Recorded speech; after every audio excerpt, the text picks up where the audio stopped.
დანაშაულებრივ სქემასთან დაკავშირებით, როგორც ბატონმა დავითმა უკვე აღნიშნა, გაახალგაზრდავდა სამწუხაროდ ჩვენთან ეს დანაშაული, ეს ჯგუფი, ეს იქნება გადაცემის მთავარი თემა და რა თქმა უნდა ნარკოპოლიტიკა, რომელიც უკვე დაანონსებულია ხელისუფლების მხრიდან, რომ გამკაცრდება ნარკოპოლიტიკა, რომელსაც მოყვა უკვე გამოხმაურებები, რადიკალური ოპოზიცია ამბობს, რომ ხარს არ უჭერს ნარკოპოლიტიკის გამკაცრებას და ანალოგიური პოზიციები აქვთ იურისტებს, ადამიანებს, რომლებიც სასამართლო დავები აქვთ ამ საკითხთან დაკავშირებით და იცავენ როგორც რეალიზატორებს, ასევე მომხმარებლებს, თვლიან, რომ კანონი საქართველოში არის ისედაც მკაცრი და მისი კიდევ უფრო გამკაცრება წარმოუდგენელია, არ შეიძლება და მხარს არ დაუჭერენ. ამ თემაზე ვისაუბრებთ ბატონ დავითთან ერთად. მოგესალმებით ბატონ დავით.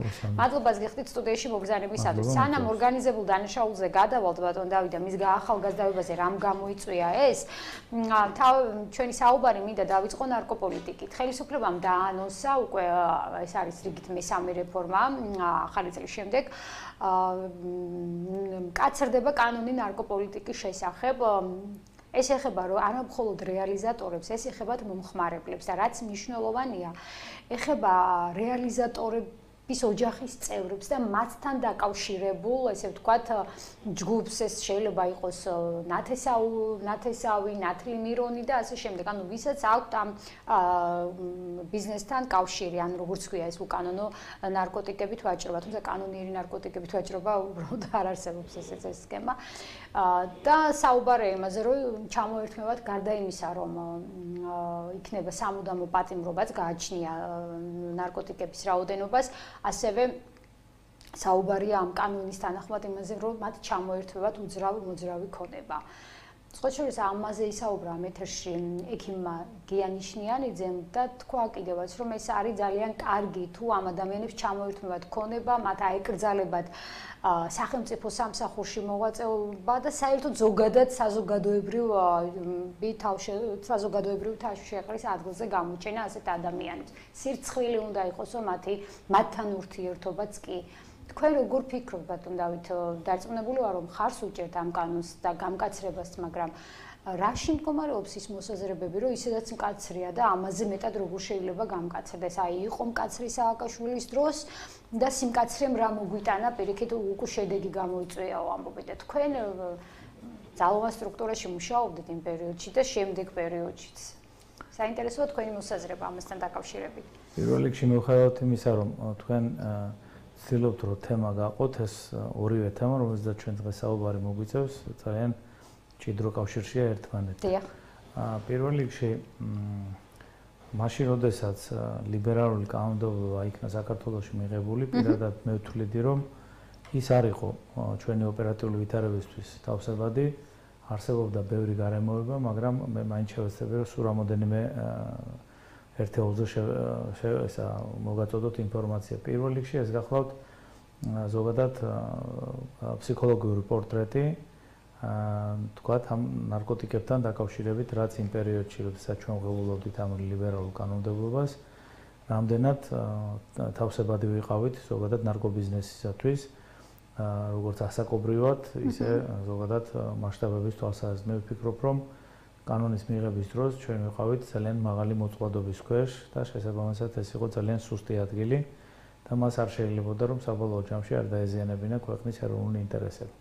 მაგრამ ერთი რამ აუცილებლად უნდა გავითვალისწინოთ, რომ მიუხედავად იმისა, რომ ხშირად ჩვენ საუბრობთ, რომ აი სააკაშვილის დროს განსაკუთრებით თქვათ ამ მიმართულებას ებრძოდნენ, ერთი რამ აუცილებლად უნდა ვიცოდეთ, რომ თუ გავაანალიზებთ იმ რაოდენობას, თუ რა რაოდენობის ადამიანი იყო დაკავებული და ასე შემდეგ და ასე შემდეგ, ჩვენ მივალთ იმ დასკვნამდე, რომ რეალურად მაშინაც დაცული საქართველოს ეროვნული უსაფრთხოება და ოპერატიული ვითარება ნარკობიზნესთან მიმართებაში არ იყო. პრაქტიკულად ეს საფრთხე მაშინაც იდენტიფიცირებული იყო.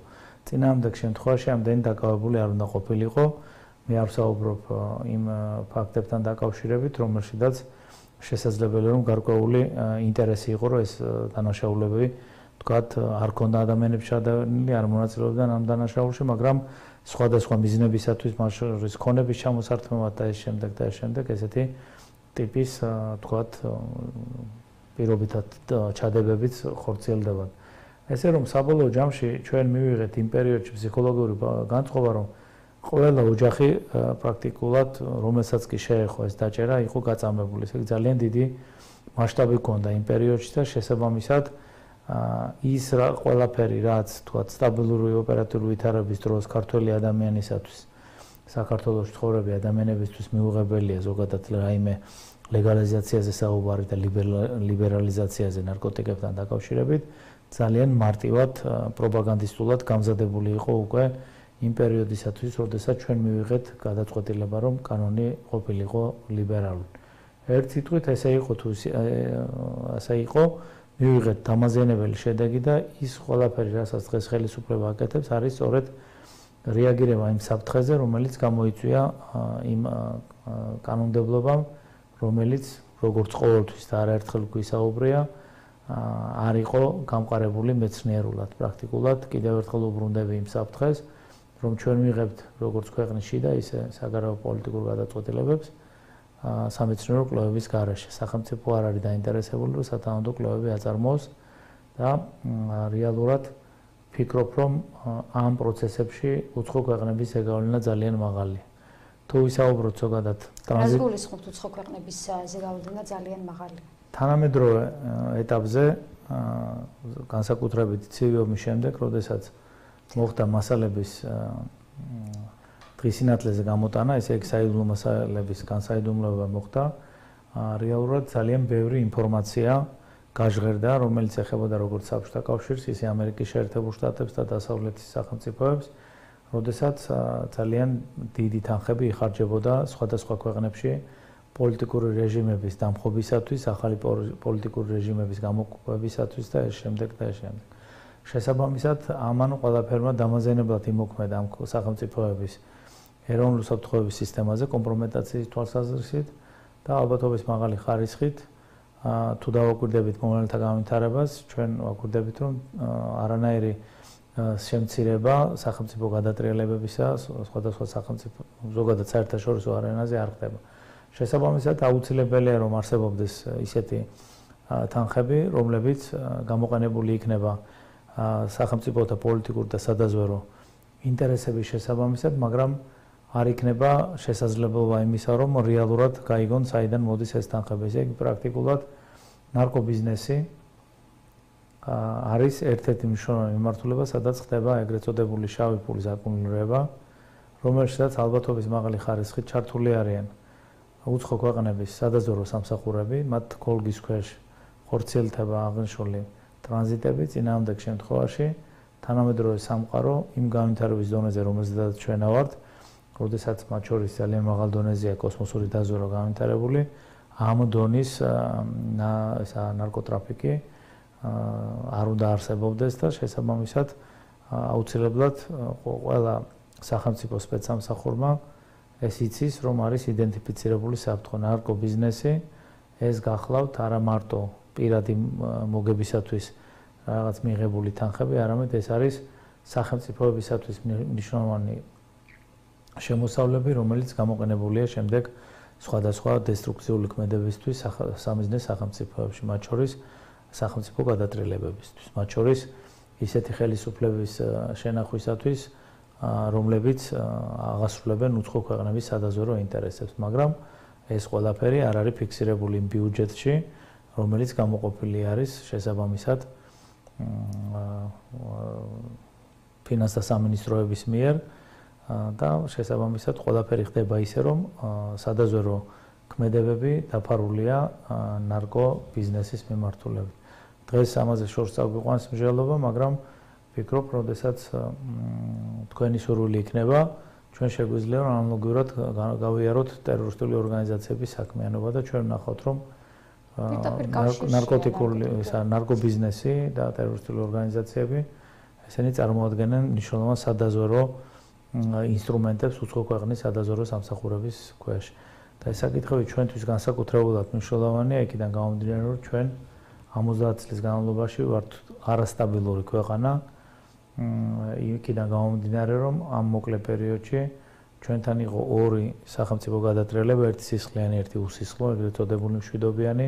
ჩვენ მქონდა არაერთი ფაქტი, როგორც პირველ პირზე, ისე სხვადასხვა რანგის მაღალი რანგის თანამდებობის პირებზე ტერორისტული აქტები, მათ შორის ძალიან მნიშვნელოვანი ინფორმაციები დაფიქსირდა ყოფილი ხელისუფლების პირობებში პანკისის ხეობასთან დაკავშირებით, ტერორისტულ აქტივობებთან დაკავშირებით, მათ შორის ჰქონდა ბერი სალოსის გამზირზე პრეცედენტი, როდესაც პრაქტიკულად ტერორისტული ორგანიზაციის წევრების ლიკვიდაცია განხორციელდა და ეს იმას ნიშნავს, რომ პრაქტიკულად ჩვენ და სამწუხაროდ ჩვენ ვართ მოწყვლადი ამ მიმართულებით გააქვს გარკვეული სისუსტეები, რაც მნიშვნელოვნად განპირობებულია, როგორც ეთქობა სასაზღვრო ზონის დაუცველობით. ესე იგი, ჩვენ ვერ უზრუნველყოფთ იმ დონეზე სასაზღვრო დაცვის უზრუნველყოფას, რომელიც საჭიროა ჩვენი ტიპის ქვეყნისათვის, განსაკუთრებით იმ ქვეყნისათვის, რომლის ორი მნიშვნელოვანი ტერიტორია არის ოკუპირებული და რომელიც ასევე შესაძლებელია გამოყენებული იქნას ნარკოტიკების ტრანზიტისათვის. ბატონ დავით, როგორ ფიქრობთ, კანონის გამკაცრება, რაზეც ეხა ხელისუფლება და ის პუნქტები, რომელიც შემოგვთავაზა ხელისუფლებამ, არის პრობლემისთვის მთავარი გასაღები, ამ პრობლემის დასაძლევად. დღეს მაგალითად უმრავლესობის წევრები ამბობენ, რომ აი ლიბერალური ნარკოპოლიტიკა, რომელიც იყო გარედან თავს მოხვეული, ეს ამის მიზეზი იყო ის, რომ მაგალითად ნარკოპოლიტიკის სიმწვავე საქართველოში უფრო მეტად დამდგარიყო და უფრო მეტ ოჯახს შეხებოდა ეს, ამით ამ ხსნის ხელისუფლება იმ გადაწყვეტილებას, როდესაც საუბარია თუნდაც ამ ნარკოპოლიტიკის შეცვლაზე, ლიბერალურ ნარკოპოლიტიკაზე, მაგრამ დღეს, როდესაც გამკაცრებაზე არის საუბარი და მით უმეტეს ეს არის ისეთი მძიმე საკითხი, რომ ეს ყველა ქვეყნის პრობლემაა და ყველგან ძალიან მძიმე დგას ეს პრობლემა. შეძლებს კი ქვეყანა ამ კანონის გამკაცრებით ამ პრობლემის მოგვარებას, იმიტომ რომ თაობებზე აქვს საუბარი და ჩვენ სანამ ეთერში შემოვიდოდით, კონკრეტულ მაგალითებზე ვსაუბრობდით, არასრულწლოვანი ბავშვები როგორ აღმოჩნდნენ დამოკიდებული ნარკოტიკზე და შემდეგ დღეს უკვე უწევთ ზოგს უვადო თავისუფლების აღკვეთა, ზოგს 10, 12, 15 წელით არიან რეალიზაციის ბრალდები დაკავებული და ზოგ შემთხვევაში და უმეტეს შემთხვევაში შესაძლოა რეალიზატორიც არ იყვნენ, ყოველ შემთხვევაში თავად თვლიან და ოჯახის წევრებიც ამბობენ, რომ ისინი არ არიან რეალიზატორები. ეს კიდე ცალკე თემაა, მაგრამ გამკაცრება როგორ ფიქრობთ თქვენ, რამდენად არის აუცილებელი და თქვენი შეფასებით, აი თქვენიდან თუ გამოვალთ, რა სფეროში, რა სასაკობრივ ჯგუფს როგორ შეეხო ეს და რა საკობრივ ჯგუფს შეეხო ყველაზე მეტად ეს ნარკოტიკების ლიბერალიზაცია? ლიბერალური ნარკოპოლიტიკა. ჩვენ და სამწუხაროდ უნდა ვაღიაროთ, რომ ლიბერალიზაციამ მათ შორის სასკოლო ასაკშიდაც კი სასკოლო ასაკშიც კი მოახდინა სათანადო ზეგავლენა. ვფიქრობ, რომ ძალიან სიღრმისეულად ამ მიმართულებით მე არ უნდა ვისაუბრო, იმიტომ რომ ძალიან ცუდი ვფიქრობ, რომ იმ ნასაუბრებით შეიძლება ძალიან ცუდი განწყობების ინსპირება უნდა მოვახდინო. ამიტომ ჯობია, რომ ზოგადად მარტო საფრთხეზე ვთქვათ, რომ სასკოლო ასაკიც კი ამ შემთხვევაში მოწყვლადი გახდა ნარკობიზნესისათვის, ამას უამრავი წინაპირობა აქვს, რომელზედაც ალბათ ჩვენ დღეს ვისაუბრებთ, როდესაც გადავართ ორგანიზებული დანაშაულის ახალგაზრდავებაზე და ვფიქრობ, რომ პოლიტიკის გამკაცრება ნაკარნახებია იმ არასასურველი ოპერატიული ვითარებით, რომელიც სახელმწიფოში დადგა. კიდევ ერთხელ ვიმეორებ, რომ ეს არის სწორედ იმის დადასტურება, რომ რეალურად ლიბერალურმა პოლიტიკამ სწორად ვერ იმუშავა და მან დააზიანა ეროვნული ინტერესები. შესაბამისად, ხელისუფლება იძულებულია მიიღოს გადაწყვეტილება, რომელთაც გარკვეულწილად მოახდენს რისკების მინიმალიზებას. ამით საფრთხის ბოლომდე საფრთხის ნეიტრალიზაცია პრაქტიკულად წარმოუდგენელია. ჩვენ მივიღეთ პრაქტიკულად უამრავი თაობა ძალიან დიდი რაოდენობით, რომელიც პრაქტიკულად ქვეყნისათვის აღარც შრომის უნაროა და აღარც ბრძოლის უნარიანი გახლავთ და შესაბამისად მათ შორის აქ არის ისეთი ადამიანთა ერთობა, რომლებიც შესაძლებელია გამოირჩევიან მაღალი ინტელექტით, მაგრამ მათი გამოყენება პრაქტიკულად სახელმწიფო ინტერესებისათვის პრაქტიკულად შეუძლებელი. ამიტომ ყველაზე მთავარი შეკითხვა, რაც მე მებადება და მინდა დაუსვა უბრალოდ ხელისუფლებას და ნებისმიერ ექსპერტს, რომელიც ამ მიმართულებით მსჯელობს, არის მხოლოდ ერთი. პროგრამები, რომელიც ხორციელდება საქართველოში, ამ ნარკოტიკების მოხმარების საწინააღმდეგო პროგრამები, ეს არის რეალურად გამაჯანსაღებელი პროგრამა, რომელსაც შეუძლია რომ არა მარტო მას შეუძლია რომ თქვათ გააჯანსაღოს ვითარება და თქვათ ის ფონი გაანეიტრალოს, რომელშიც უმძიმეს ფონი, რომელშიც ჩვენ ვიმყოფებით, თუ ეს არის სხვა მსგავს პროექტებთან ერთად, რომელიც ჯანდაცვის სამინისტროს მეშვეობით 50 წლის განმავლობაში ხორციელდებოდა. ეს არის ჩვეულებრივი ექსპერიმენტი, რომლის დაკვირვების ობიექტები არიან საქართველოში ადამიანები, რომლებიც მოიხმარდნენ ნარკოტიკულ ნივთიერებას.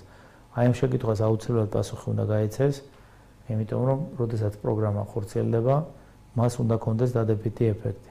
აქ საინტერესოა ჩვენ ვიღებთ დადებით ეფექტს რაოდენობრივი შემცირების კუთხით თუ სხვა რაიმე მიმართულებით, რომელიც ჩემთვის უცნობია. იმის გათვალისწინებით, რომ ძალიან ხშირად მიწევს სხვადასხვა უბნებზე და ვცდილობ რომ ფეხით გადავადგილდე და განსაკუთრებით, როდესაც ვხვდები ისეთ ადგილებში, სადაც ამ პროგრამაზე დამოკიდებული ადამიანთა ერთობაა თავმოყრილი, არ შეიძლება რომ ამას თქვა ნორმალურმა ადამიანმა გულისტკივილით არ შეხედოთ. გარდა იმისა, რომ სასკოლო ასაკს შეეხო ეს ყველაფერი, ლიბერალურმა ნარკოპოლიტიკამ გამოიწვია მანდილოსნების დიდი რაოდენობით ამ პროცესებში ჩართვა. ძალიან მარტივია რომ ავიღოთ არა მარტო სკოლის, არამედ ჩვეულებრივად ისედაც ამას. ამიტომ აუცილებელია რომ თუ ჩვენ გვინდა რომ უფრო სიღრმისეული ანალიზი გავაკეთოთ ამისი, გამოვითხოვოთ სტატისტიკური მონაცემები, თუ რა ხდება ზოგადად ყოველდღიურობაში, რამდენი გამოძახება აქვს სასწრაფო სამედიცინო სამსახურს, რამდენი კომატოზური მდგომარეობაა ნარკოტიკებიდან გამოწვეული. აუცილებელია რომ გარკვეული სტატისტიკური მონაცემები მოვიპოვოთ საქართველოში, საკმაოდ უკვე ალბათ დიდი რაოდენობით ფსიქიატრიული კლინიკებიდან, სადაც ამ კუთხით ადამიანები მკურნალობენ. შესაბამისად ის ეგრეთ წოდებულს დავარქმევდი, იმიტომ რომ მე არ მაქვს მონაცემი, რომ სიტუაცია გაჯანსაღდა იმ პროგრამებით, რომელთაც თქვათ თითქოს და მკურნალობენ თქვათ ამ ნარკოტიკების მომხმარებელ ადამიანებს და ეს სიმბიოზი მოგცემს იმის საშუალებას, რომ მივიღოთ ზოგადი სურათი, თუ რა ვითარებაში ვართ და მხოლოდ ეს კანონმდებლობა და ეს სრულება, რომელიც შეაქვს ხელისუფლებას, იქნება თუ არა საკმარისი ზოგადად იმ პრობლემის დასაძლევად, იმ საფრთხის დასაძლევად, რომლის ქვეშაც ჩვენ ვიმყოფებით. ამიტომ მე მაინც ვფიქრობ, რომ ამას თან უნდა დავამატოთ კიდევ ერთი მიმართულება. ეხლა ცოტა სხვა მიმართულებაზე უნდა გადავერთო, მაგრამ ამას აუცილებლად აქვს განსაკუთრებული მნიშვნელობა. ჩვენ და სამწუხაროდ ნაციონალური მოძრაობის დროს პირველი ქმედება, რაც ყველაზე მეტად დამამახსოვრდა ქვეყნისათვის დამაზიანებელი, ეს გახდათ სახელმწიფო უშუალოების სამინისტროს აკადემიის გაუქმება. ეს იყო უნიკალური შესაძლებლობა და უნიკალური კადრების სამჭედლო და იქ ძალიან ბევრი მიზნის მიღწევა შეიძლებოდა, ისეთი გეგმები არსებობდა, მაგრამ ყოველგვარი დასაბუთების გარეშე, რაც გააკეთა ხელისუფლებამ, გახდათ ის, რომ უშუალოების სამინისტროს აკადემია გაუქმდა. ამან პრაქტიკულად სახელმწიფოს დღემდე მოუსპო იმის საშუალება, რომ არსებობდეს ძალიან მასშტაბური და სიღრმისეული არა მარტო სასწავლო, არამედ სამეცნიერო პროცესები, რათა იდენტიფიცირებული იქნა საფრთხეები მეცნიერულ დონეზე და უშუალოების სექტორში დასაქმებულ ადამიანებს მიეცეთ საშუალება, რომ ამ იდენტიფიცირებული საფრთხეების შესაბამისად გააჩნდეთ სათანადო ლიტერატურა და გაიღრმავონ რა ცოდნა უფრო აქტიური და შედეგის მომტანი ოპერატიული საქმიანობა აწარმოონ. მათ შორის ეს აუცილებლად ესეთი პროცესების განვითარება ხელშეუწყობდა ამ მიმართულებით განსაკუთრებული ნაწილით, როდესაც სისხლსამართლოს კოდექსის განსაკუთრებული ნაწილზე ვსაუბრობთ, ამ მიმართულებით განხორციელებულ საგამოძიებო ქმედებებს. მაშინ უშიშროების აკადემიის გაუქმება და საერთოდ ამ სისტემის ჩამოშლა, ბატონ დავით, რაც აღმოჩნდა, რომ იყო ძალიან მძიმე შეცდომა, იგივე თუნდაც ქვეყნის უსაფრთხოების კუთხით,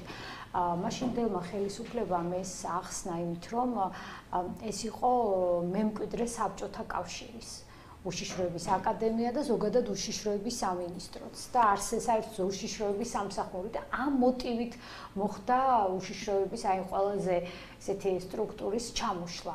რაც დღემდე ძალიან დიდ შეცდომად მოგზდევს კიდევაც, ხო? ესე იგი პირველი ძირითადი მახასიათებელი რაც ახასიათებდა ნაციონალურ მოძრაობის ხელისუფლებას, ეს იყო მაღალი დონის არაპროფესიონალიზმი, ჯერ უმაღლეს დონეზე და მერე იერარქიულ მოყოლებაზე. სწორედ ეს გახდა იმის საფუძველი, რომ პრაქტიკულად სახელმწიფომ 9 წლის განმავლობაში დაკარგა პერსპექტივა იმისა, რომ მიგვეღო მაღალი დონის ოპერატიული თანამშრომლები, მაღალი დონის პროკურორები და მაღალი დონის მოსამართლეები. პრაქტიკულად მან მოსპორას შეჯიბრებების პრინციპი ამ უწყებებს შორის, რომელიც სასამართლოში უნდა გამართულიყო, ყველაფერი დამოკიდებული იყო პოლიტიკურ ნებაზე, ამან პრაქტიკულად მოსპო საკადრო უზრუნველყოფის სისტემა. ამიტომ დღეს განვითარებული მოვლენები ზოგადად გარკვეულ და პირდაპირ არის დაკავშირებული იმ მოვლენებთან, რაც ხორციელდებოდა ნაციონალური მოძრაობის პერიოდში. რაც შეეხება საკადრო უზრუნველყოფას, დიდი სიამოვნებით ნებისმიერ პირს, რომელსაც აქვს იმის საფუძველი, რომ იქ იყო მაღალი დონის საკადრო უზრუნველყოფა, მე მზადა ვარ ნებისმიერ ეთერში დაუჯდე და მტკიცებულებითი ფორმით დაუსაბუთო, რომ ეს იყო ყველა ეს მოქმედება იყო საბოტაჟური ნიშნების შემცველი და უშიშროების აკადემიის გაუქმება ეს იყო პირდაპირ უცხო ქვეყნების ინტერესი, იმ ქვეყნების ინტერესი, რომლებიც დაინტერესებული იყვნენ პრეზიდენტ სააკაშვილის და მის ხელისუფლებაში მოყვანით. პირველი და მნიშვნელოვანი ეს რაც ხდებოდა ნაციონალური მოძრაობის დროს.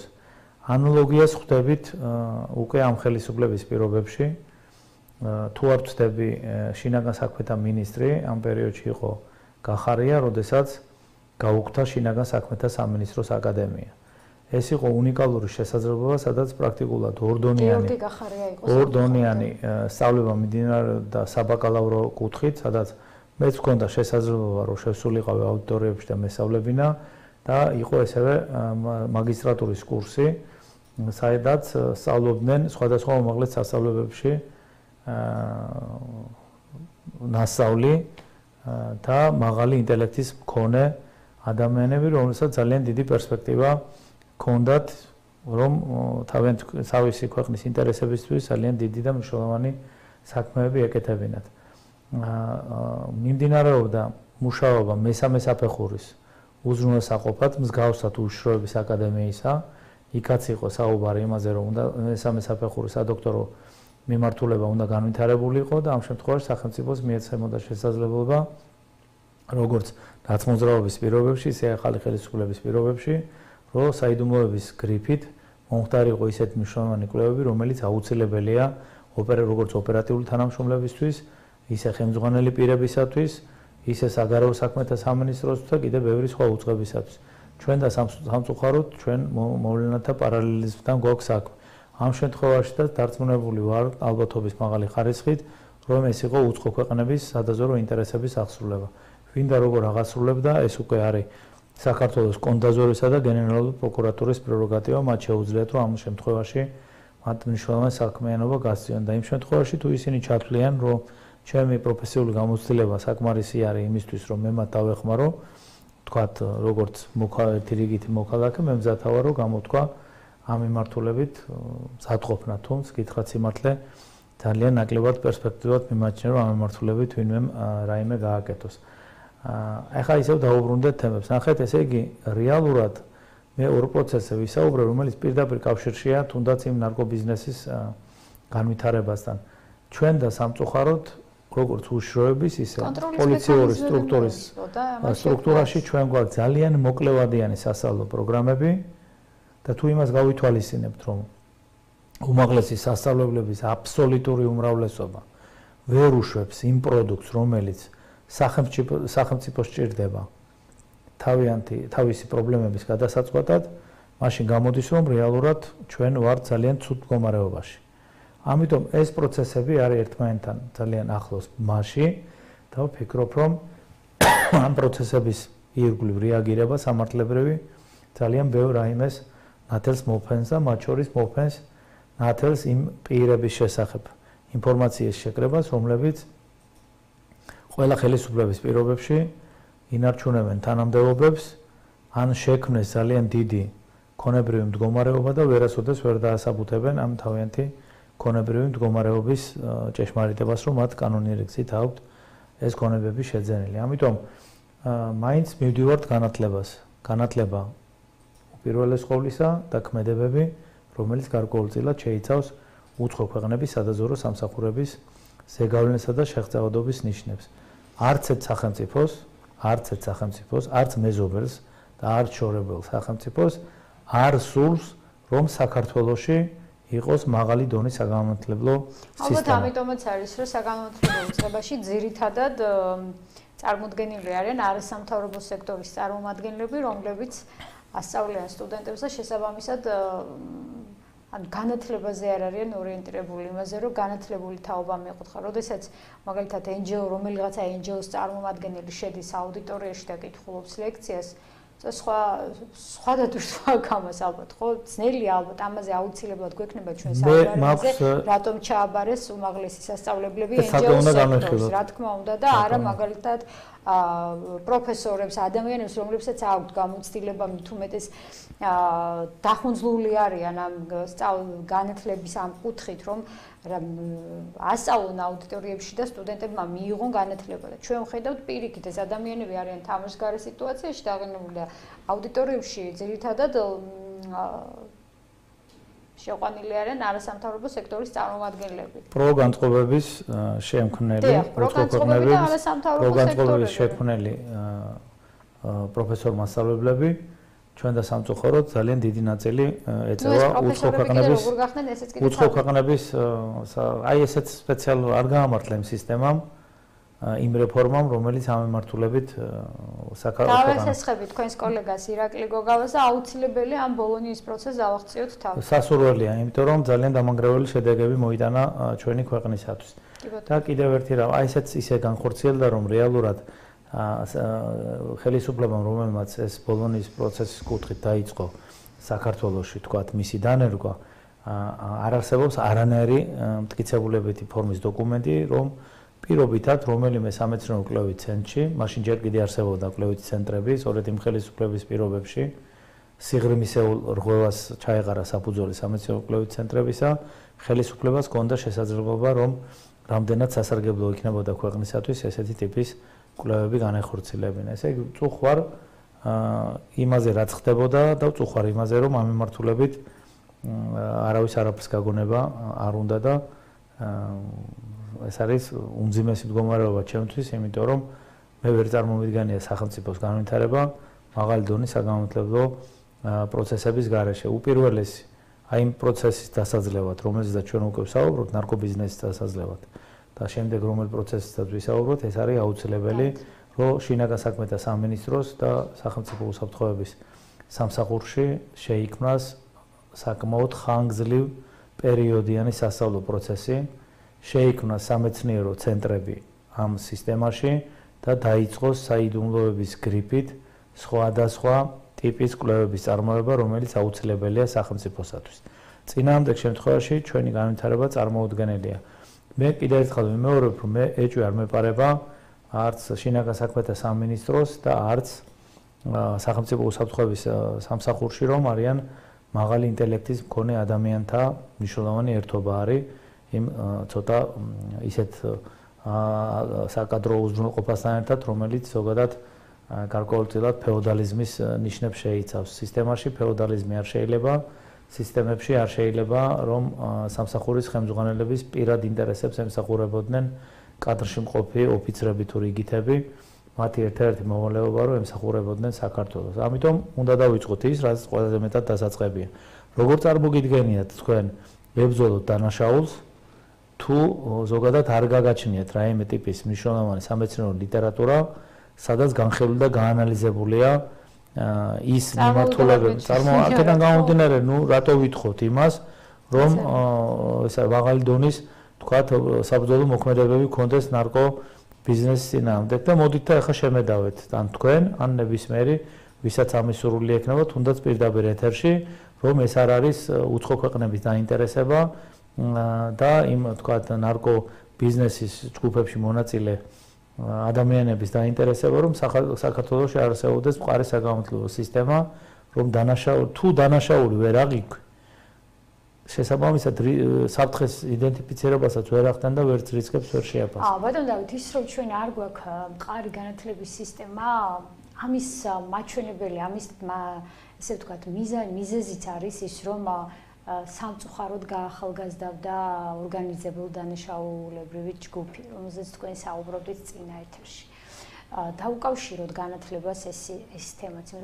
საბოლოო ჯამში ყველა პრობლემა მაინც თავს იყრის განათლების პრობლემასთან, ის რომ ჩვენ არ გვაქვს მყარი განათლების სისტემა. ჩვენ მიუხედავად იმისა, რომ ცვალებადია ეს მინისტრები მუდმივად საუბრობენ, აი ამოვიდა ახალი მინისტრი, ახალი ხედვა წარმოადგინა, მაგრამ ჩვენ ისევ იგივე ვითარებაში ვართ, არაფერიც არ იცვლება, უბრალოდ მინისტრს აქვს ხედვა, რომელიც არ ვიცით ეს ხედვაც როგორი ამბობს, რომ მაგს აქვს ხედვა, უნდა განახორციელოს რეფორმები, რაღაცა წარმოუდგენელ რეფორმას გვერდებოდა, მაგალითად ამილახვარი, მაგრამ სად არის ამილახვარი? ესე იგი, პირველ რიგში ვისურვებდი, რომ მინისტრს, რა თქმა უნდა, ხედვა არ უნდა კონდეს, მაგრამ მინისტრის ხედვაზე არ უნდა მიმდინარეობდეს პროცესები არც მის სამინისტროში და არც სახელმწიფოში. სახელმწიფოს უნდა გააჩნდეს და გააჩნია ეროვნული უსაფრთხოების πολιτიკა და იმ პოლიტიკის მოთხოვნები არსებობს ღია ნაწილი არის დახურული. ეს უნდა იყოს მინისტრის ცვლილების დროს რაღაცა იცვლებოდა. ეს უნდა იყოს ის ძირითადი ხედვა, რომლის მიხედვითაც ყველა მინისტრმა უნდა დაგეგმოს ღონისძიებათა სისტემა საფრთხეების თავიდან ასაცილებლად ან ნეიტრალიზაციისთვის. მე ხა ერთ მნიშვნელოვან ფაქტს ვიტყვი და მაინც ამ პოზიციაზე ვრჩები, რომ ალბათობის მაღალი ხარისხით გარკვეულ თანამდებობის პირთა კატეგორია იმ დონეზე მლიქნელობს მაღალი რანგის პოლიტიკური ხელმძღვანელობის წინაშე, რომ ის ცდილობს მხოლოდ დადებითი ემოციის გამომწვევი ინფორმაციის მიწოდებას. მაქვს მაღალი რწმენა იმისა, რომ რეალურად პოლიტიკის წარმმართველ ხელმძღვანელობას ძალიან ბევრი ინფორმაციები არ აქვს. და დღეს პირველად ვიტყვი ამას თქვენ ეთერში, რომ ეს ახასიათებდა იმ სამსახურს, რომლის ერთ-ერთი ხელმძღვანელი გახდათ ის პირი, რომელიც შემდეგ სახელმწიფომ დააკავა. ეს იმას ნიშნავს, რომ რეალურად ინფორმაციათა ნაკადი არა მარტო სახელმწიფო უსაფრთხოების სამსახურის უფროსის პირველი მოადგილე და ეს არის პროცესი, როდესაც ინფორმაციათა ნაკადი ეგრეთ წოდებულ ყლაპას განიცდიდა. ეს იმას ნიშნავდა, რომ რეალურად არ ეწოდებოდა გადაწყვეტილების მიმღებ ჯგუფს ის ინფორმაციული ნაკადები, რომელიც აუცილებელია იმისთვის, რომ მომხდარიყო რეალური საფრთხეების იდენტიფიცირება, შემდეგ მომხდარიყო მათზე რეაგირება, რომ ეს საფრთხეები შემცირებულიყო. აი სწორედ ესეთი ინფორმაციების ყლაპის პროცესი განაპირობებს ოპერატიული პროცესების არამდგრადობას, რომელიც იწვევს მაღალი რანგის თანამდებობის პირების ძალიან მაღალი დონის გამდიდრებას. გამდიდრების ძირითადი მიზეზი შესაძლებელია იყოს პირდაპირ უშუალოდ კორუფციაში ჩართვა და სარგებლის მიღება ქვეყნის შიგნით და შესაძლებელია ეს იყოს პროცესი, რომელიც იმართება უცხო სახელმწიფოებიდან, რომ ახორციელებ რა შენ როგორც თანამდებობის პირი შენი ქვეყნის საწინააღმდეგო საქმიანობას, საბოტაჟის მაინცპირებელ საქმიანობას, შენ გეძლევა მნიშვნელოვანი ფინანსური თანხები ამ განხორციელებული ქმედებისათვის. ამიტომ ვფიქრობ, რომ პრეცედენტი, რომელიც დაიშვა ამ ხელისუფლების პირობებში, არა მარტო მაღალი დონის თანამდებობის პირების დაკავებით, თუმცა კითხვაც იმართლე მაინც სასაცილოდ მიმაჩნია ის დანაშაულები, რომლისთვისაც ის პირები გასამართლებული იყვნენ, იმიტომ რომ არსებობს ძალიან ბევრი, ძალიან მაღალი დონის დანაშაულები, რომელიც პირდაპირ აზიანებდა ქვეყნის ეროვნულ ინტერესებს. მე მაინც ისევ იმაზე ვრჩები, რომ ძალიან ბევრი რამ გადასახედი არის.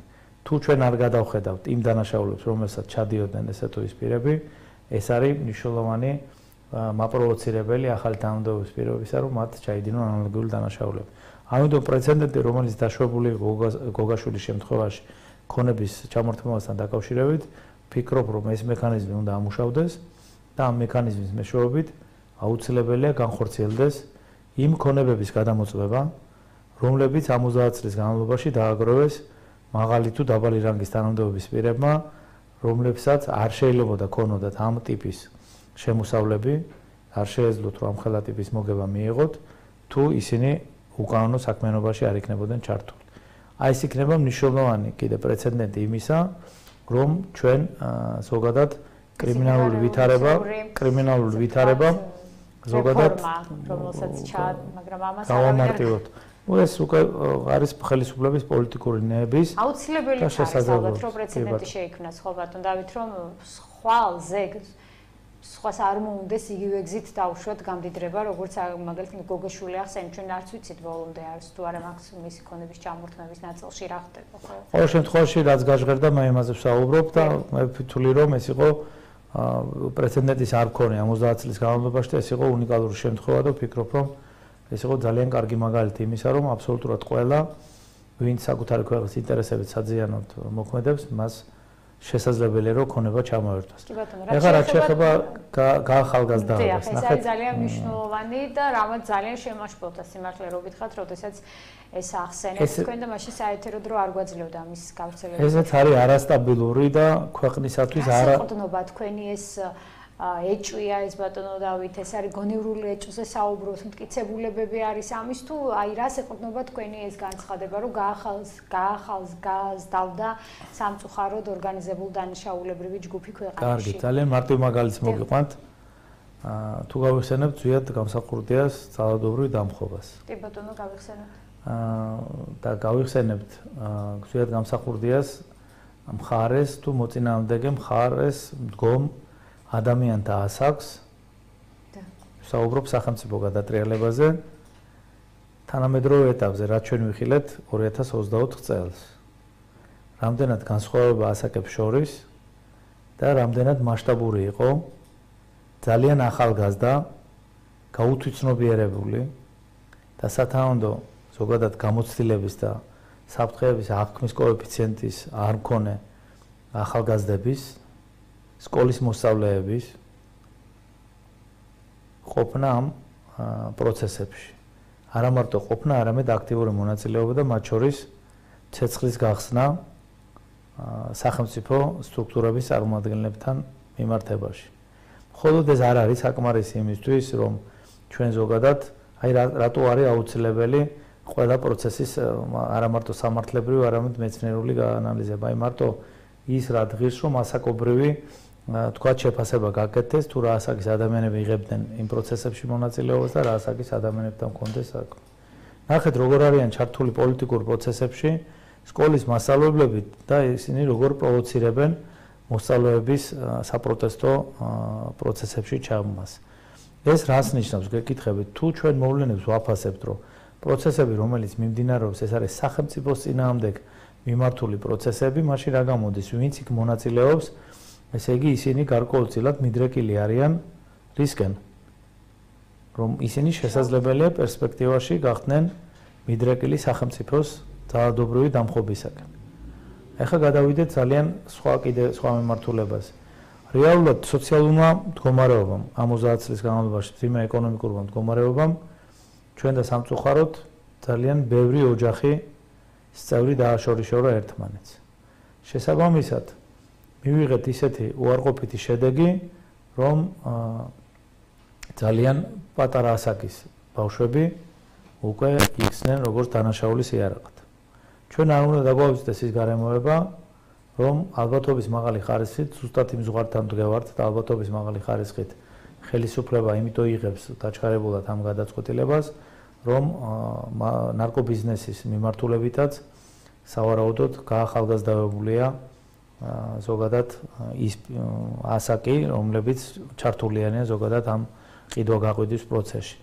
თუ შეგინიშნავთ, ან შეიძლება ბევრმა ადამიანმა შენიშნა და ზოგადად არ მიგიქცევიათ შეიძლება ყურადღება, მაგრამ მე მინდა სამართალდამცავებს ვკითხო და მაღალი საზოგადოებრივი ინტერესიდან გამომდინარე განუმარტოს მოსახლეობას რა წარწერებია გაკეთებული ძალიან ბევრ შენობაზე, როდესაც ადამიანებს ეუბნებიან რომ $1000 $3000 შეგიძლია რომ თუ ამ საიტზე შემოხვალ რომ გამოიმუშაო რა არის ეს ხო არ არის რეალურად სწორედ იმ ნარკობიზნესის მიმართულებით პროცესების განვითარება და ამ შემთხვევაში სოციალურად დაუცველი თუ ზოგადად შესაძლებელია ზოგადად არ იყოს სოციალურად დაუცველი, მაგრამ ახალგაზრდა მიდრეკილია, რომ მით უმეტეს ამ პროპაგანდის ფონზე, რომ განსაკუთრებულ სიმდიდრეში უნდა იცხოვრონ და ხო არ არის ეს გარკვეული პირობების, სასათბურო პირობების შექმნა, რომ რეალურად საქართველოში გაახალგაზრდოდეს დანაშაული.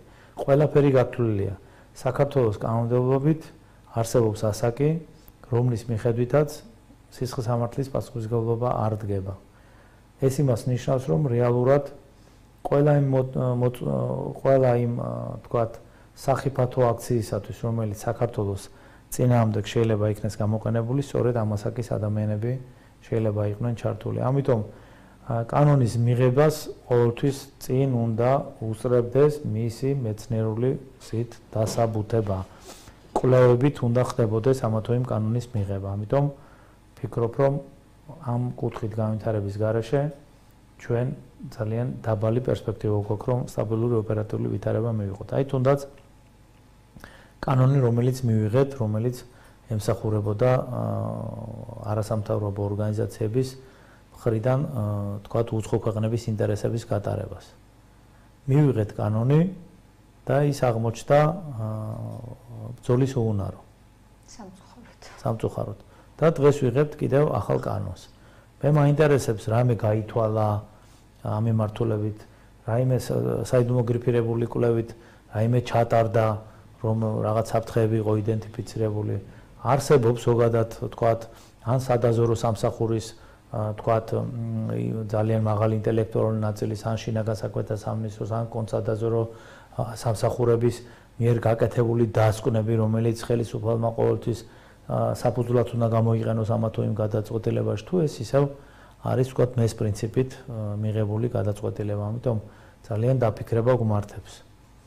ერთი რამ კიდევ უნდა ვიცოდეთ ამ გაახალგაზრდებულ დანაშაულთან დაკავშირებით. ძალიან ბევრი პროექტი, რომელიც განხორციელდა საქართველოში, მათ შორის მანდატურის პროექტი, ერთი მხრივ ეს იყო მომხიბვლელი, მაგრამ მან ვერ ჩაანაცვლა ის მიმართულება, რომლის საფუძველზეც პრაქტიკულად ეს ინსტიტუტი შეიქმნა. ეს ინსტიტუტი შექმნილი იყო იმ ქვეყნების ოპერატიული ვითარებისათვის, რომელშიდაც, თქვათ, მას ექნებოდა განვითარების ნოყიერი ნიადაგი. საქართველოში ამ ინსტიტუტს არ შეიძლებოდა, რომ ნოყიერი ნიადაგი ქონოდა. ეხლა შეიძლება ვინმე დავა დაიწყოს იმისთვის, რომ აი მაშინ ხო ცოტა უკეთეს, იცით რის ხარჯზე იყო უკეთესი მდგომარეობა? ის რომ ქუჩაში მიმდინარეობდა ძალადობა. მათ შორის პატარა ასაკის ბავშვებზე სამართალდამცავი სტრუქტურების მიმართ, მათ შორის პროპაგანდა იყო საშინელი დამდგუნველი და შესაბამისად ალბათობის მაღალი ხარისხით და რეალურად ესე იყო, მანდატური სამსახურს ძალიან ბევრი სამუშაო არასოდეს არ ქონია. თუ მანდატური სამსახურმა გაამართლა, ამისთვის უნდა არსებობდეს ძალიან მნიშვნელოვანი მტკიცებულებითი ფორმის დოკუმენტები. რა დოკუმენტაცია არსებობს, რა განახორციელა მანდატურის ინსტიტუტმა, რა საფრთხეები აიცილა ქვეყანამ თავიდან, როდესაც მანდატურის ინსტიტუტი შევიდა სკოლებში. ეს ყველაფერი გასაანალიზებელია და მივიღალთ ისევ იმ დასკვნამდე საბოლოო ჯამში, რომ რეალურად ჩვენ ის საფრთხეები, რომელიც ჩვენ შეიდგა, რეალურად ეს ყველაფერი ნეიტრალიზებული არ აქვს. თითოეული ჩვენთაგანი ხვდებით საზოგადოებრივ ტრანსპორტში. თითოეული ჩვენთაგანი მოძრაობთ ქუჩაში. თითოეული ჩვენთაგანი ისმენს მათ შორის სამართალდამცავების თუ სახელმწიფო მოხელეების, თუ ჩვეულებრივი რიგითი ადამიანების სხვადასხვა ასაკის და განსაკუთრებულად ეხლა მაინც პატარებზე გვაქვს მათ ლექსიკას. დააკვირდით მათ ლექსიკაში რა ტერმინოლოგია არის შეგნით ჩადებული და არის თუ არა ეს მინიშნება ტერმინოლოგიიდან გამომდინარე, რომ ეს არის გარკვეულწილად მოწვევლადი ჯგუფები ორგანიზებულ დანაშაულში მონაწილეობისათვის. ჩვენ ვიცით ერთი მიმართულება, ნახეთ, რაც განვითარდა ჩვენთან დაკავშირებით. აი, როდესაც ეს არეულობა იყო. ჩვენ შევხვდით გარკვეულწილად ეგრეთ წოდებულ მოტოციკლეტთა ჯგუფი დავარქვათ, ხო? რეალურად, როდესაც ესეთი ერთობა შეიქმნა, გარკვეული ტიპის მოწყვლადობა უკვე სახელმწიფოსათვის უნდა არსებობდეს. რომ ეს არის საფრთხის შემცველი ჯგუფი, რომ შესაძლებელია ესეთი ჯგუფები სხვადასხვა მიზნებისთვის იქნან გამოყენებული. ჩვენ ვიცით მათი ასაკი. ჩვენ ვიცით მათ შორის ამ მოტოციკლეტების ჯგუფში შემავალი არა საქართველოს მოსახლეობის, არა ქართული მოსახლეობის წარმომადგენლების შესახებ, რომლებიც მათ შორის არიან ისეთ სახელმწიფოებიდან, რომლებიც გამოირჩევიან ნარკო ბიზნესის მაღალი დონით. ეს ყველაფერი საკონტროლებელია, იმიტომ რომ თუ ჩვენ ყველა არხის იდენტიფიცირება ვერ მოვახდინეთ, ესე ნაწილ-ნაწილ რაღაცა ნაწილ-ნაწილ ბრძოლა ძალიან დიდ ეფექტს არ მოგცემს. და კიდევ ერთი მიმართულება, ჩვენ ვნახეთ, რომ იყო მცდელობა შექმნილიყო რაღაც ორგანიზებული ფორმირება თითქოს და საზოგადოებრივი წესრიგის დაცვის კუთხით. ფიცი დადეს ამ შემთხვევაშიდაც დაიცავდნენ ზონდერებისგან აქციის რა ჯგუფი იყო ეს ბატონო? ამ შემთხვევაშიც რა კონტაქტში, რა კავშირშია ეს ამ ორგანიზებულ დანაშაულებრივ ჯგუფთან? ისინი არიან მოწყვლადი ნებისმიერ სიტუაციაში გამოყენებული იქნან როგორც ორგანიზებული დანაშაულებრივი ჯგუფი. და არც ვიცით ვინ არიან ისინი, იმიტომ რომ ეს სახელმწიფო უნდა იცოდეს, ჩვენ არ არის საჭირო ეს ვიცოდეთ. თუ გვეტყვიან, თორემ თავარია სახელმწიფო მიწოდეს, რომელსაც აქვს ღონისძიებების გატარების საფუძველი. ამიტომ მე მგონი, რომ რაღაც კატეგორიებზე ვისაუბროთ და კიდევ ერთი მნიშვნელოვანი მიმართულება. თუ დავაკვირდებით, ძალიან გახშირებულია ეგრეთ წოდებულ სავაჭრო ქსელებში სხვადასხვა პროდუქტების, მათ შორის ალკოჰოლური სასმელების მოპარვის ფაქტები. ზოგი ამას აკეთებს იმისათვის რომ თქვათ მისი ოჯახის სოციალური მდგომარეობა რაღაც გაუმჯობესდეს. მაგრამ ამას ხელს უწყობს კიდევ ერთი გარემოება, რომ არსებობს ადგილები, სადაც ამ პროდუქტების ჩაბარება ხდება და რეალიზაცია. მაგრამ არსებობს ესე იგი არასრულწლოვანთა კატეგორია, რომლებიც პრაქტიკულად ამ მოპარულ ნივთებს, როდესაც ჩააბარებენ, ისინი ძალიან გაშმაგებით ეძებენ თქვათ ნარკოტიკებს, რომ ისინი თქვათ მათ პროპაგანდის შედეგად, ასაკობრივი პროპაგანდის შედეგად ეგრეთ წოდებულ კარგ ბიჭებად გამოვიდნენ და ესე შემდეგ და ესე. ამიტომ ეს ყველაფერი არის თითოეული ჩვენდაგანის ირგვლივ. აქ არაფერი ამას ოპერატიული ტექნიკური საშუალებები არ ჭირდება. ეს არის ყველაფერი ჩვენის ირგვლივ ხდება და პრაქტიკულად ეს საფრთხე არის იდენტიფიცირებული და კიდევ მივდივართ საგანმანათლებლო სისტემაზე. სკოლაში არ მიმდინარეობს და არ აგვაქვს ის სასწავლო პროცესები, რომლებიც პროპაგანდირებას გაუწევენ ჯანსაღ ცხოვრების წესს. ჩვენ როგორც ყოფილი ხელისუფლების, ისე ამ ხელისუფლების პირობებში გქონდა პროცესები, როდესაც პრაქტიკულად პედაგოგი როგორც ფიგურა დაინგრა, ჩამოიშალა. როგორ წარმოგიდგენიათ? ავტორიტეტი არის. როგორ ესეც არ არის მიზანმიმართული პროცესი? როგორ არ არის?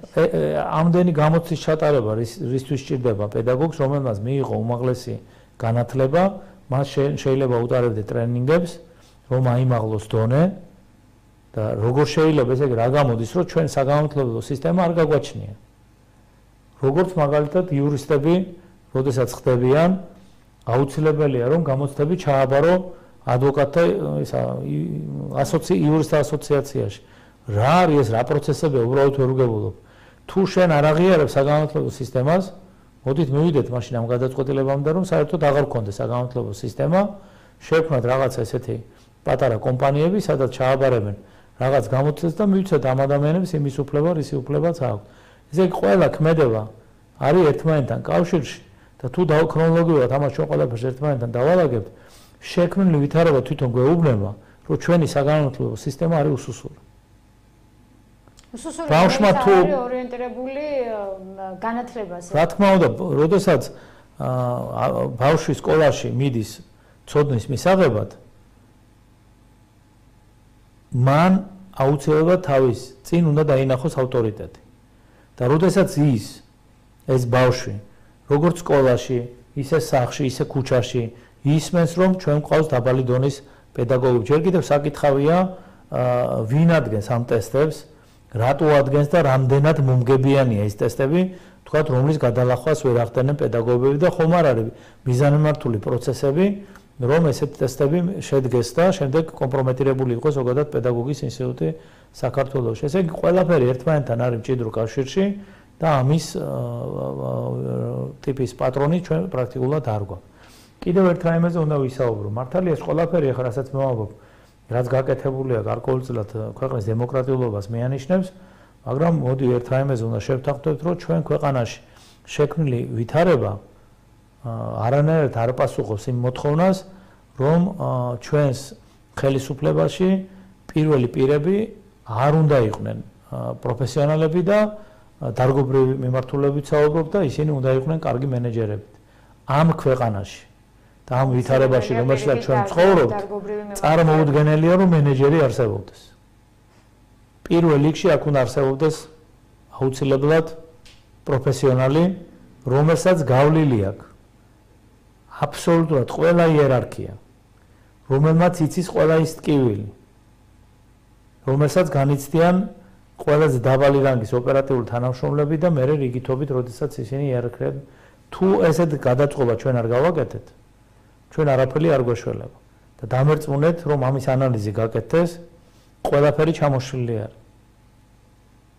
ამიტომ ის დანაშაულის არა მე არაფერი ძიმას არ ეს არის ობიექტური რეალობა და თუ ვინმე ამაზე არ ელაპარაკა, მე კიდევ ერთხელ გეუბნებით, დარწმუნებული ვარ, რომ საქართველოს პოლიტიკურ ხელისუფლებას, ესე იგი პოლიტიკური გადაწყვეტილების მიღების ჯგუფს, როგორც ქვეყნის შიგნით, ისე საგარეო პოლიტიკური მიმართულებით, რომ კონდეს რეალური და ობიექტური მონაცემები, მე დარწმუნებული ვარ, რომ პროცესები უფრო კარგად წარიმართებოდა და ქვეყანა იქნებოდა უფრო კარგ მდგომარეობაში. მე მქონდა შესაძლებლობა, რომ პოლიტიკური ხელმძღვანელობის ამ ხელისუფლებაზე ვსაუბრობ, ერთ-ერთ გავლენიან ადამიანთან ზუსტად მიმეტანა მეოთხედი გვერდიც არ იყო ჩანაწერი ერთ-ერთი პრობლემის შესახებ. ეს იყო ძალიან ისეთ კონსპირაციულად ჩემს მიერ გაკეთებული, რომ უბრალოდ პრობლემა შემექნოდა და ძალიან დიდი რომ ეს ოფიციალურად მომხდარიყო, შეირჩა სპეციალური ეს იყო პრობლემა, რომელიც ეხებოდა საკადრო პრობლემას. 45 წუთში ეს პრობლემა მოგვარდა. მაგრამ კიდევ ერთხელ გეუბნებით, მაქვს მაღალი ეჭვი იმისა, რომ ინფორმაციული ნაკადები იყლაპება. მე არ ვიცი ახლა ვერ ვასახელებ ვერავის კონკრეტულად, მაგრამ ამ ლიქნელობაში გაწვრთნილ ადამიანთა ერთობა, თანამდებობის პირთა ერთობა ყოველთვის ცდილობს, რომ დადებითი განწყობა შექმნას რაღაც პროცესების ირგვლივ. წინააღმდეგ შემთხვევაში კიდევ ერთხელ გეუბნებით, რო არ გქონდეს ეს მაგალითი, მე შეგნებულად არ ვასახელებ ახლა გვარდასახელს, მოვა მაგის დროც რომ ჩვენ ამაზე აუცილებლად ვისაუბრებთ, მე შემიძლია რომ თავიდან ბოლომდე ვისაუბრო იმ პრობლემასთან დაკავშირებით, რაზეც იყო, მაგრამ ძალიან 45 წუთში გადაწყდა. ესე იგი ეს იმას მიანიშნებს, რომ ის ადამიანი დღესაც მნიშვნელოვან როლს ასრულებს როგორც ქვეყნის და ისე საგარეო პოლიტიკური უსაფრთხოების უზრუნველყოფაში და დარწმუნებული ვარ, რომ ძალიან ბევრი დადებითი შედეგები გვექნება. ეხლა რატომ აქვს ამის საფუძველი? ნახეთ, ძირითადად თუ დავაკვირდებით პოლიტიკური ხელმძღვანელობა ქვეყნის ამ წუთში, ვინც გადაწყვეტილებებს იღებს, გადართულია საგარეო პოლიტიკურ უსაფრთხოების თემებზე, იმიტომ რომ გვაქვს უმძიმესი მდგომარეობა და თუ იქ ჩვენ სწორად არ ვივაჭრეთ, შეიძლება ჩვენ სახელმწიფოც აღარ ვიყოთ ხვალდაზე. მაგრამ ეს ხომ არ არის ბატონ დავით, აი ეს არ იძლევა იმის საშუალებას, რომ შიდა პრობლემებზე არ ვიფიქროთ. გარე პრობლემებზე ვართ ორიენტირებული, პრინციპში გადაცემებიც კი ძირითადად გარე პრობლემებზე გვაქვს და შიდა პრობლემები თითქოს გაუშვით ხელს და ამ დროს გროვდება ეს პრობლემები და შესაძლებელია. ეს იმას ნიშნავს, ქალბატონო თამთა, რომ 2012 წელს კოჰაბიტაციის პროცესის შეცდომა იყო და რეალურად არ ვიცი, მე პირველად გავაკეთებ, ახლა თუ ალბათ ჯერ ესეთი განცხადება მე არ გამიკეთებია. მე მაინც ვფიქრობ, რომ ქართულ ოცნებაში განხორციელებულია ალბათობის მაღალი ხარისხით შიდა პოლიტიკური რევოლუცია, რომლის შედეგადაც ეს რა ქვია, მთელი ელიტარული ნაწილი და ადამიანების ის ჯგუფი, ვისი დამსახურებაც არის, თქვა, ყოფილი ხელისუფლების მშვიდობიანი გზით გასტუმრება, პრაქტიკულად ამ ჯგუფის ნეიტრალიზაცია და პრაქტიკულად ისევ ნაციონალური მოძრაობის პირობებში ყოფი მაღალი რანგის თანამდებობის პირების გამარჯვება. ამის საფუძველს მაძლევს ის გარემოება, რომ ანალოგიური პროცესები განხორციელდა სპეცსამსახურებში, სპეცსამსახურებიდან პრაქტიკულად დაითხოვეს ყველა ის პირი, რომელიც ნეიტრალიტეტს ესე რა ქვია ინარჩუნებდა და მე ვფიქრობ, რომ სპეცსამსახურებში მომუშავე ადამიანი უნდა ინარჩუნებოდეს ნეიტრალიტეტს და ის მხოლოდ თავის სახელმწიფოს ემსახურებოდეს და ასევე ამ სისტემიდან განიდევდნენ ის პირები, რომლებიც თქვათ უკვე ახალი ხელისუფლების პირობებში შემოვიდნენ და დაიწყეს მუშაობა. ესე იგი პრაქტიკულად არა მარტო პოლიტიკურ პარტიაში მოხდა გარკვეული რევოლუციური ძვრები, ალბათობის მაღალი ხარისხით მოხდა ანალოგიური სპეცსამსახურებში. ამიტომ რაღაც ახალ ფენომენთან გვაქვს საქმე, ახალთან არა, აპრობირებულ ფენომენთან, მაგრამ ვფიქრობ, რომ ამასაც გარკვეულწილად განსაკუთრებული ყურადღების მიქცევა ჭირდება. ჩვენი ერთადერთი ამოსავალი არის ჩვენი სამშობლო და ჩვენი სამშობლოს მსახურება. ფეოდალიზმი სისტემებში უნდა დამთავრდეს და ყველა თანამდებობის პირმა უნდა იცოდეს, რომ ნებისმიერი კადრი, რომელიც მოვლენილია სისტემაში, უნდა ემსახურებოდეს ქვეყნის ინტერესებს და არა პირად ინტერესებს. მე ვფიქრობ, რომ საკმარისია ის, რაც ვთქვი, იმათთვის, ვინც ეს სიტუაცია უნდა გაანალიზოს. კი ბატონო, ბატონო დავით, ბოლო კითხვას დაგისვათ, თუ შეიძლება პრინციპში ჩვენი გადაცემა ამოიწურა. ეს როდესაც გაახალგაზრდავებაზე ვსაუბრობთ ამ ორგანიზებული დანაშაულებრივი ჯგუფის ასაკობრივ ზღვაზე რთული ალბათ რომ რა ასაკზე არის საუბარი ალბათ ამას სკოლის მოსწავლეებს არასრულწლოვანებს რა ჯგუფი დგას მათ უკან დგას თუ არა მართლაც კრიმინალური ორგანიზებული ჯგუფი მათ უკან წარმოუდგენელია ხარ რომ ესენი დამოუკიდებლად მოქმედებენ მით უმეტეს თქვენ ახსენეთ კიდევაც რომ ეს ეგრეთ წოდებული ფიცი რომელიც დადეს პარლამენტის შენობის წინ ნიღბიანმა ახალგაზრდებმა როგორც ირკვევა ნაწილი მათი სწორედ არასრულწლოვანები იყვნენ რომლებიც ფიცი დადეს რომ აქციის მონაწილეებს დაიცავდნენ ყოველგვარი ნებისმიერი თავდასხმისგან, ეგრეთ წოდებული ტიტუშკების თავდასხმისგან და ასე შემდეგ. რა ჯგუფი მართავს მათ? კარგით, გავიგე. კრიმინალური სამყარო ცდილობს თვითგადარჩენას. დიახ. იმისათვის, რომ კრიმინალური სამყარო გადარჩეს, აუცილებელია, რომ არსებობდეს სათანადო პროპაგანდა. კრიმინალური სამყარო ამას წარმატებით ახორციელებს. ყოველდღიურად მიმდინარეობს ეგრეთ წოდებული მატარებლის ჩაბმის პროცესი. სხვადასხვა თაობები რატომ ვარხს პროპაგანდისტულად და იდეოლოგიურად, მე გითხარით კანონის სისუსტეზე, რომ სისხლისამართლის თქვათ დანაშაული შეიძლება ჩაიდინოს არასრულწლოვანმა და იგი პასუხს არ აგებს ჩადენილ დანაშაულისთვის, იმიტომ რომ ის არის არასრულწლოვანი.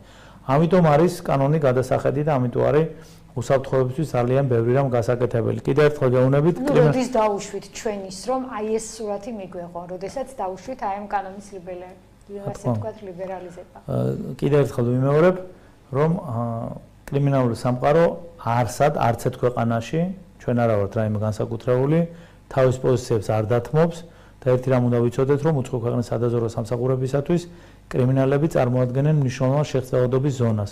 ამიტომ არის რომ ზოგჯერ იციან რა რომ მათი შესვლა რომელიმე კონკრეტულ სახელმწიფოში არის საფრთხე სახელმწიფოები მაინც უშვებენ კრიმინალებს თავიანთ სახელმწიფოში.